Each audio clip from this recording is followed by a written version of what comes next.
Welcome to the Clarinet Ninja Podcast. My name is Jay Hassler. As always, I am doing my best to bring you the finest in clarinet information and entertainment. We're in segment number 3 of an afternoon with Ron Odrich. And Ron has agreed to talk about his sort of mixing his classical background as a clarinetist with his jazz career and how that all actually one thing applied and informed the other. The thing that really ignited me, I was a cellist as a kid. I was playing the unaccompanied cello suites. My father was a cellist, so it was serious stuff. And I heard the Rhapsody in Blue, the glissando. For some reason, I was an 11-year-old, 10-year-old kid. I was ignited by that. And there was always a clarinet around and a flute and a saxophone. My father was a doubler, right, and very active in the radio, recordings and jingles and stuff like that. And so there was usually the clarinet there, and I realized that was the instrument that was making that sound. And I used to pick it up, and and I would play with it. Right. You know the story about Buddy Wickman? You know who he was? No. Buddy Wickman was a wonderful Swedish clarinet player. And I'm about to tell you a story about me.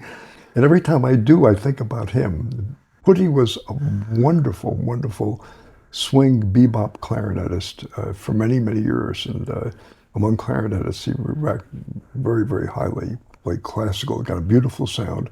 Was a really good jazz player. In the kind of going toward the Buddy DeFranco thing, and a friend of Buddy's, and I met him a couple of times. And the story is very similar in a way to what I did or what I didn't do. And that is, when he was a kid, he was a son of a very wealthy, in a very wealthy family. And the family was always on tour. The mother and father traveled and everything. And he was always kind of in the hands of the maid and the servant and people like that in Sweden. And the kid expressed a desire to play the clarinet. So the father went out and he made sure that whoever knew about clarinets got him the best clarinet and got the best. Didn't give him a teacher. So, and the father presented him with a clarinet. And so Putty, telling the story, is very funny. He said, I tried and I tried. I couldn't get the damn thing to work. I just kept trying. He said, one day the maid came in and she said, well, maybe if you put your right hand down below and your left hand on top, maybe they'll work better. My approach as a cellist, luckily I put my left hand where it was supposed to go. And the reason why I'm saying that, it's a funny kind of a thing, because I remember as a child, how do you get a gliss? I had no idea that was supposed to be, especially in those days, a hard thing to do. Right. Al Gallador could do it, and the guy who recorded, I think Benny did at one point. But anyway, I learned how to do it. I didn't know what the notes were. I had no idea. I played the record over and over again. I went right through, it was the Oscar Levant recording of it. I went right through all the acetate to the cardboard. I played this thing over so many times. And my father had no idea, because I only did it when he wasn't around, and the clarinet was like on a stand somewhere. And I would go over there, wet the reed. I learned, you have to do that or the thing doesn't play. And it was all intuitive, completely intuitive. I had no idea what, I didn't even go over to the piano to figure out the first thing is low G for me to trill on. I finally figured out what that was and what the other keys were. And I somehow got a chromatic scale out of it. I mean, it's kind of, I know. There's a lot of questions come up about this. But anyway, I did it. I mean, right. I only know I lived it. And I'm being honest with you, telling you how stupid it was for me to do this. But it taught, when I think about it in retrospect as an adult, maybe that's not such a bad way to learn something. I mean, you go right to doing it. Nobody's telling you what to do, to put your nose here, your fingers here, your toes there, whatever. And I got the gliss, and I played scale up. I figured the fingers come up gradually as you go up higher. You pick off more fingers, and you have to, that funny part in the middle there that you have to go across the hump. Yeah, there, I see, that goes into this one. I knew what a chromatic scale sounded like. Right. So I wasn't, tabula rasa. It wasn't like a white sheet. It was the point is I wound up doing it. And my father came home one day and he said, what are you doing? And I said, Dad, listen, and I played. He said, what? He said, play the high B. And I said, I don't know. And he got angry with me. He said, "That's incredible, but you don't even know where the notes are." Oh my God! So he called up Salamato. Salamato came down, and I started to give lessons. But that's how it started, and it started with me enamored of this sound, and that was, in a sense, it's what I'm talking to you about. Not to take credit for any of this, because I don't feel like I take credit for it, because exhale into the clarinet. That's kind of a natural thing to do. Pick up the clarinet and try to figure it out. That's a natural thing. It's a little untoward. It's a little bit unusual, but that's how I started. And I was in love with the clarinet from the very beginning, and that was my beginning. And then I told you, my father then heard me playing, and I still didn't really know the names of the notes. And I went to Bryant High School, and I guess in my freshman year, and they asked me to audition. And while I preluded, of course, all I did was I could only play that. I play some scales. I couldn't read anything because I had no idea what the notes. I knew on the cello, but not bass clarinet. And I preluded, for the bandmaster there, and I just played the gliss, just warming up. And he said, "Forget it." He said, "Okay, you're going to sit in the first chair." Oh no. Oh yeah. But the plot thickens, because who's playing the first chairs, the solo? My neighbor, 2 doors down, Freddie. But he's been playing the clarinet since he was 5 years old. And he knows that I just picked up the clarinet because he knew me. Right. And I'm sitting next to him. Yeah, that's not comfortable. He was really angry at me. I couldn't do anything. I mean, I soon, out of necessity, had to learn where the notes were. Salamato got me, and while I was sitting as assistant principal, I was learning how to play the clarinet. So that's how I started, okay? Right. And then my father came home one day when he heard me playing the Perdido. I'll show you the picture I have of the time when he recorded that. Tom Rainier sent me a picture of Buddy DeFranco playing next to Charlie Parker and Charlie Ventura. And that was the recording that they were doing that I used as a kid to learn how to play Perdido, the chorus of Perdido. Speaking of Tom Rainier, I got to hear him play a number of times in Los Angeles when I lived out there. Oh, Just as a pianist and as a clarinetist, Tom is I mean, people use the word genius a lot. Tom is a stupendous clarinet pianist and stupendous clarinet player. And the way I met him, do you want me to deviate into that? Sure. Very, very funny. Sure. Because Eddie Daniels is a very close friend of mine, my close friend, was playing at the ICA, the International Clarinet Association. And he was going to play, and he said, "Why don't you come out with me?" And you come up. I often played with him wherever he was. He'd have me come up because we were friendly, and I was playing, and he was tickled about the fact that this dentist was, he didn't know me. He knew me when I was in Lenny. He got to know me when I was in the play. And we used to get together and play together. And so we felt very comfortable with each other. So I go out there and I'm sitting in the audience with the clarinet ready, and Eddie's up there playing with this guy playing piano. And Tom Rainier, I'd heard who he was. I had no idea what his capabilities were. So at one point, Eddie says, Ron Odrich, Ron, come on up, play with us. So I jump up on the stand, I go up there, and Eddie says, "I'm going to play piano. You play clarinet," says to Tom Rainier. I said, "What?" He said, "Yeah." So Eddie's a good piano player. Yeah. He sits down and we're playing tunes. This guy is playing the piano, who knocked me out because I heard him play, for about 15, 20 minutes before I got up there. And he picks up the clarinet. He sounds unbelievable. He's an incredible clarinet player. Yeah, he's good. And so I played with him as opposed to Eddie. Eddie was playing the piano. So the tunes that I played, I was playing with Tom, and we became friendly. At the end of the last tune we played, I played a high D above a high C, on the clarinet, which is, I know. I got way up. Yeah. Beep! And while I was talking to Rainier, Stip walks over, and I was introduced to him. And I said, "Cipriano," I said, "Yeah, Eddie Daniels told me who you are." And I didn't know we were almost related at the time. I found that out later. And he looks at Tom, he says, "Tom, you sound great." He said, "That high D at the end was incredible." And he said, "He did it. This guy did it." He looked at me, he said, "The dentist?"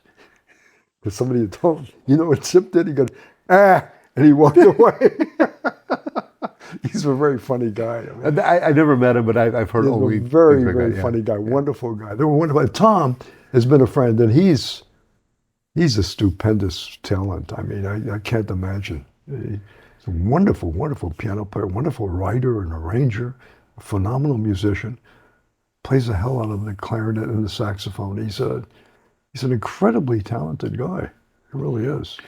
But let's get back to you. Okay. So when you joined the Airmen of Note, that probably took an audition. That took some Okay, effort. no, right? I went to high school, and I played in high school, and I played at Queens College, and Yeah. then I found out that they were going to draft me into the Korean War. It was left to the local group for the for getting people into the Army, getting them, drafting them, and I found out I was in the next call.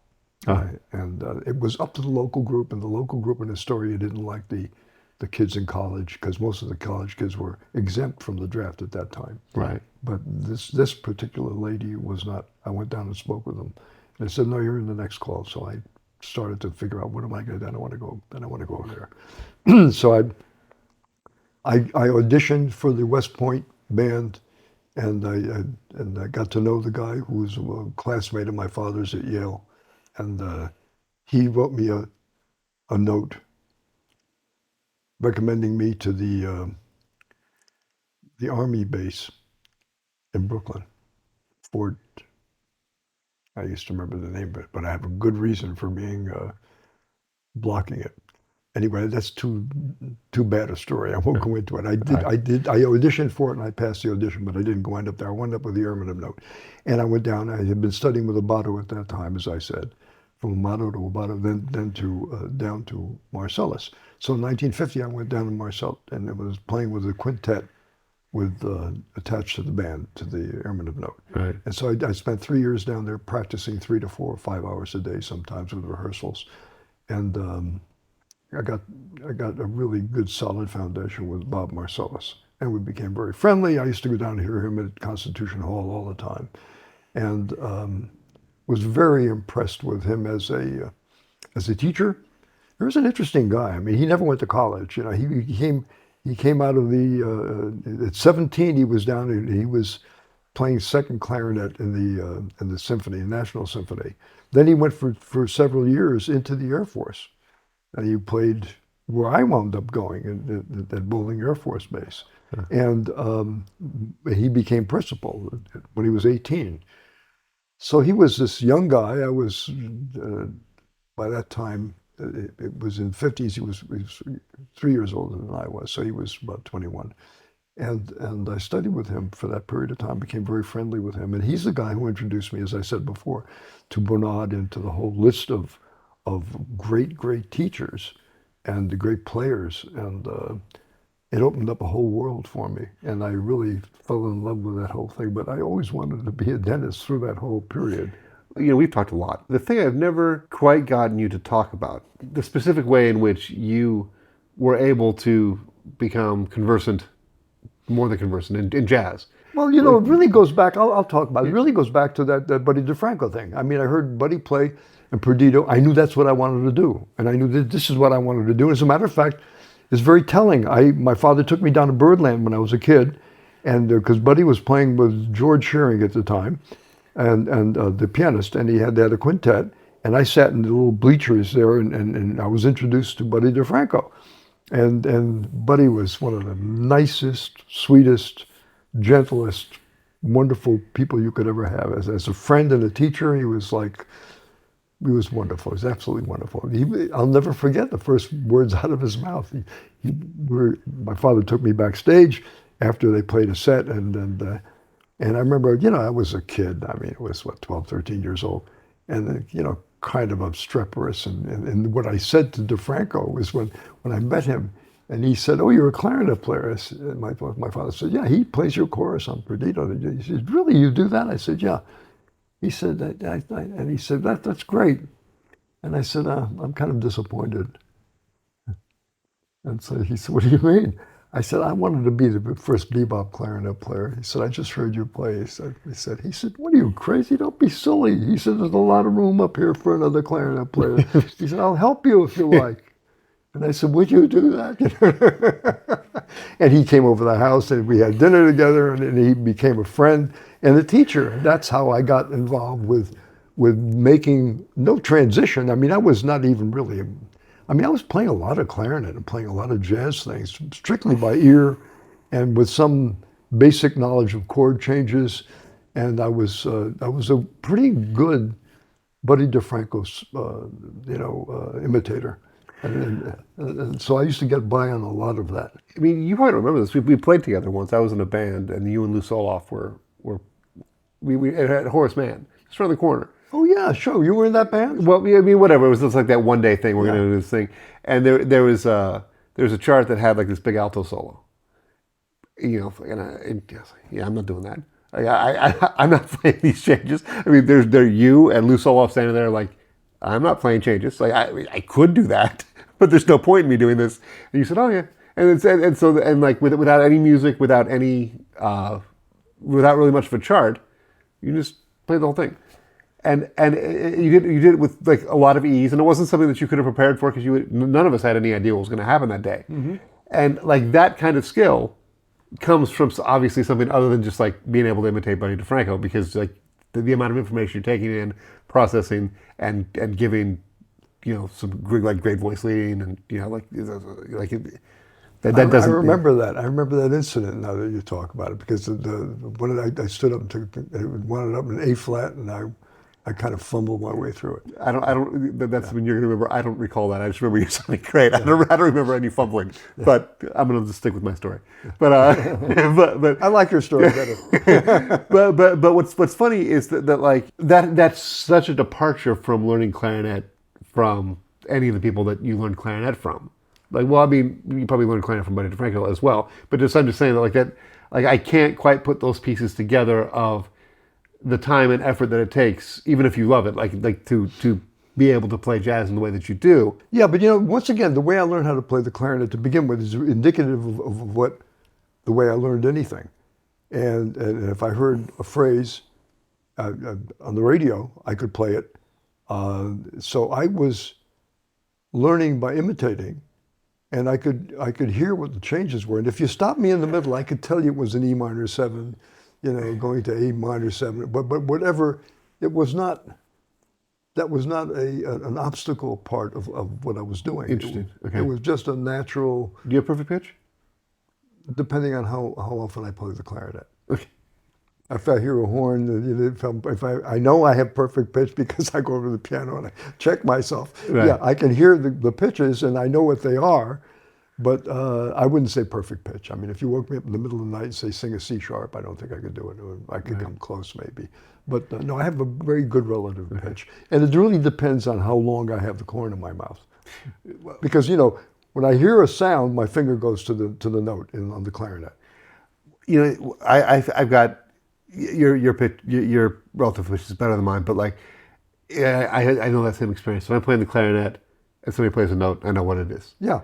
But if I'm not holding the clarinet, I've got no idea. Yeah, but if you played the clarinet for 5 hours a day for about 5 weeks, and you heard a sound, your finger would automatically go to it. I mean, it would, only if I'd been playing it that day. Exactly. Yeah, right. Yeah. Well, exactly. That's what I'm saying. Yeah. If you're really in the groove with the instrument, and you're really, adept at doing everything on the instrument, there's a feeling you get sometimes. I used to have that you can do anything on an instrument, so there are no obstacles. So what you're talking about was it was not an obstacle at all, and it may sound like an achievement of some kind, but it's just not terribly impressive. I always had a very serious interest in it, like a real love for the music and a love for playing, and I got relatively good at it. Like my solos made sense. You could hear the tune and the voice leading. And I always know on that day we're together, I could play these changes. Mm-hmm. But if there's other people in the room, I should not. I recognize. You should have played it. Well, but it's, as far as I'm concerned, it's out of respect for the music and that I understand how much different the outcome is going to be. Okay, I thank you for being that considerate. But but it's not even it would be nice if it were deferential, but in the moment it's not. It's just simply I don't want to hear myself do that if you're hearing music, you know. So by that time, understand, my brother was a piano player, so he played Teddy Wilson type piano when I was just trying to play the clarinet. I never tried to sound like Benny Goodman, but it was always Buddy DeFranco from the very beginning, and Bird and Charlie Parker. When I went down to the Three Deuces, and as a 17-year-old, I guess, and I heard Bird play in person. I want to tell you, it was like a moment with Bernard playing. yeah. You know, he filled the room up with the sound. I never heard him recorded the way the sound he gets. I went there many times to hear him play, and I got to meet him. But Bird got a sound on the alto saxophone I never heard from anybody else. I mean, it was just the most gorgeous, room-filling sound, warm, beautiful, absolutely beautiful. And the thing that impressed me so much that infected me, it really got to me and was inspiring, was the ease with which he played everything. Everything was like, you know, playing a C major scale. It was like nothing. And it was just all musical, beautiful musical. He was a funny man. Pretty woman would come in, and no matter where he was in the chorus, you would hear a pretty girl is like a melody. You know, Bird did that all the time, and he was a nice, gentle man. My introduction to him was through Buddy DeFranco, backstage at one of the theaters in Washington, D.C., years later when I was with the Airmen of Note, and he introduced me to Charlie Parker, to Bird, because I had seen him and met him before, but this was an official introduction and that kind of thing. It was in a bathroom, and we're walking outside and we're talking, and he introduced to me, and here I just, you know, been through high school and college, and all the hippies I was playing with are like, cool man, and this is groovy, and everything is, you know, the duck's ass hairdos and the peg pants and the whole thing, all the shtick that everybody had. And here this guy is the king of all jazz players. He words to me, shakes my hand, he says, "Howdy, partner." I looked at him, I said, "Oh my God." All the hip guys trying to be Bird. And the real Bird is like, you know, like a Western cowboy. Yeah. He was a wonderful man. But Buddy was a huge influence on my playing jazz. When I was a kid growing up in Alaska, I depended on the... You grew up in Alaska? Yeah. I didn't know that, really. Yeah, I'm surprised you didn't know that. I feel like that's something that like everybody knows. But that's weird. Beautiful country. I mean, I've never been there, but my good friend of mine spent a lot of time there. I mean, you know, he used to go back on vacations after he was in the Air Force and that kind of thing. It's just amazing. Beautiful place. Yeah, for sure. And the Anchorage Public Library, for some reason, did not have Buddy DeFranco records. And so I knew of this character who was just sort of like this mythical character named Buddy DeFranco that was a bebop jazz clarinet player. I'd never heard him before. Because you know, like, the internet wasn't around. Like, he wasn't like I could just type his name in and hear him play. Yeah. And so it was like I didn't hear him play probably until I was over 20. Really? Yeah. It was kind of mind-blowing to hear him play because the way he treats the instrument is so much different than the way the swing era. Absolutely. Absolutely, yeah. It's a bebopper from word go. And it was kind of alarming to hear the instrument do something that like I never thought of. Like I never heard anything quite like this. Yeah. I had the same experience listening to Eddie Daniels' Breakthrough album when he plays the Bach at the beginning. Sure. Like I just like, but that just like turned me on. I was like, oh my God, I had no idea that was possible. And then the jazz solo that follows it, which is incredible clarinet playing, but not. I mean, it's rooted in bebop, but it's not actually bebop. So to hear somebody actually playing that language, No, Eddie's not a bebopper. Right. He's got a lot of Coltrane and other more advanced harmonic kind of things. But to hear those lines wrap around the way Buddy DeFranco does it, because it's really phenomenal. Yeah, he's a phenomenal player. It's really amazing. Yeah. So what other jazz influences did you have? Like Clark Terry had a lot to do with some of the sounds that I was trying to get out of bass clarinet, especially his vibrato. For example, it was a very silver, burnished, beautiful sound, and I think Buddy was principally my major influence in terms of clarinet playing. I never wanted to sound like Benny, although I loved the way he played. His time was exquisite, And Putti Wickman was the Swedish player, who was a very, very good player also. And I knew Tony Scott very well, but he didn't affect me in a way that I wanted to copy anything that he did.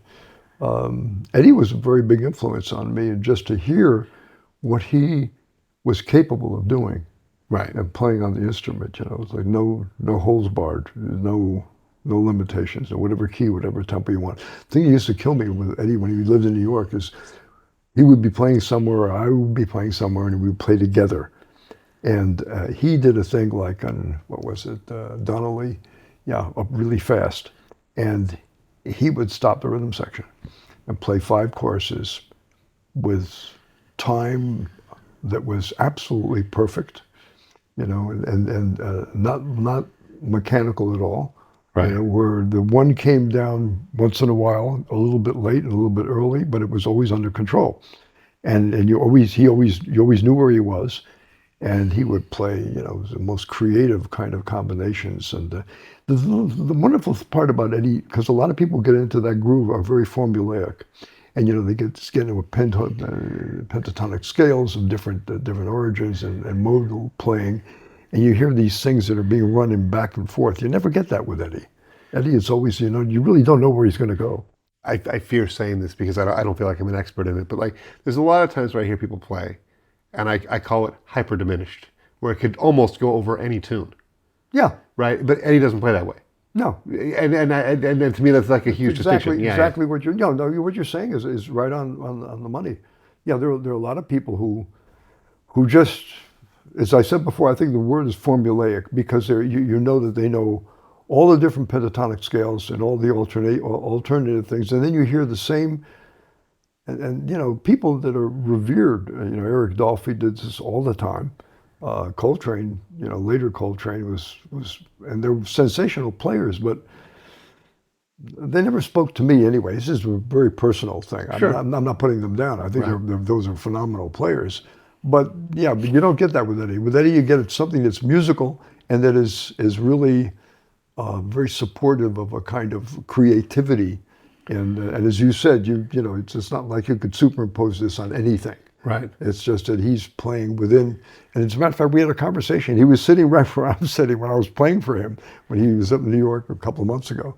And his comment was, when you hear somebody play, you want to know when they're playing a tune, you want to be acquainted and know that what's being played is, he didn't use these words, but like in tribute of that song and that organization of harmonic sequences.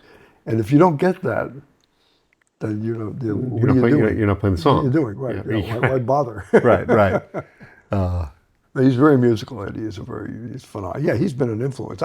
We have a funny thing where I keep telling you, you're not my teacher. Well, but you're my influencer. Tell me if I'm right about this, though. I mean, I think that in terms of your formative years, Eddie came much later than that. Right? Oh yeah. I just want to make sure that that's aligned. Well, he came after. I had a 15-year hiatus when I wasn't playing at all.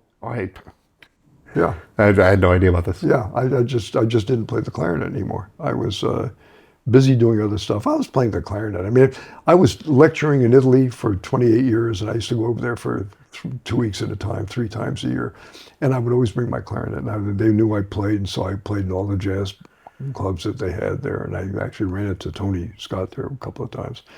But it was never, not the kind of playing that you call playing. I was never practicing or anything like that. It was just very peripheral in my existence at the time. It was always important. I always played, but I didn't practice, let me say. I've been practiced for about 15 years. And then I heard Eddie Daniels play in an interesting way. My father called me up one day in the office when I was in dentistry. And he said, I heard this guy play. He says, this is the way you would be playing if you kept on playing. I said, who is this? A guy named Eddie Daniels. So just before that happened, I got into that, which is another long, tortuous story, acting in that play, Lenny, for Lenny Bruce. And Eddie was playing in a pit band. And then I called him up. I said, my father just called me. He said, I didn't know, he knew who I was. I said, I heard, but I'd never heard you play. He said, I heard you play. I said, my father gave me the greatest compliment. He said, he told me this way I would be playing if I kept on playing.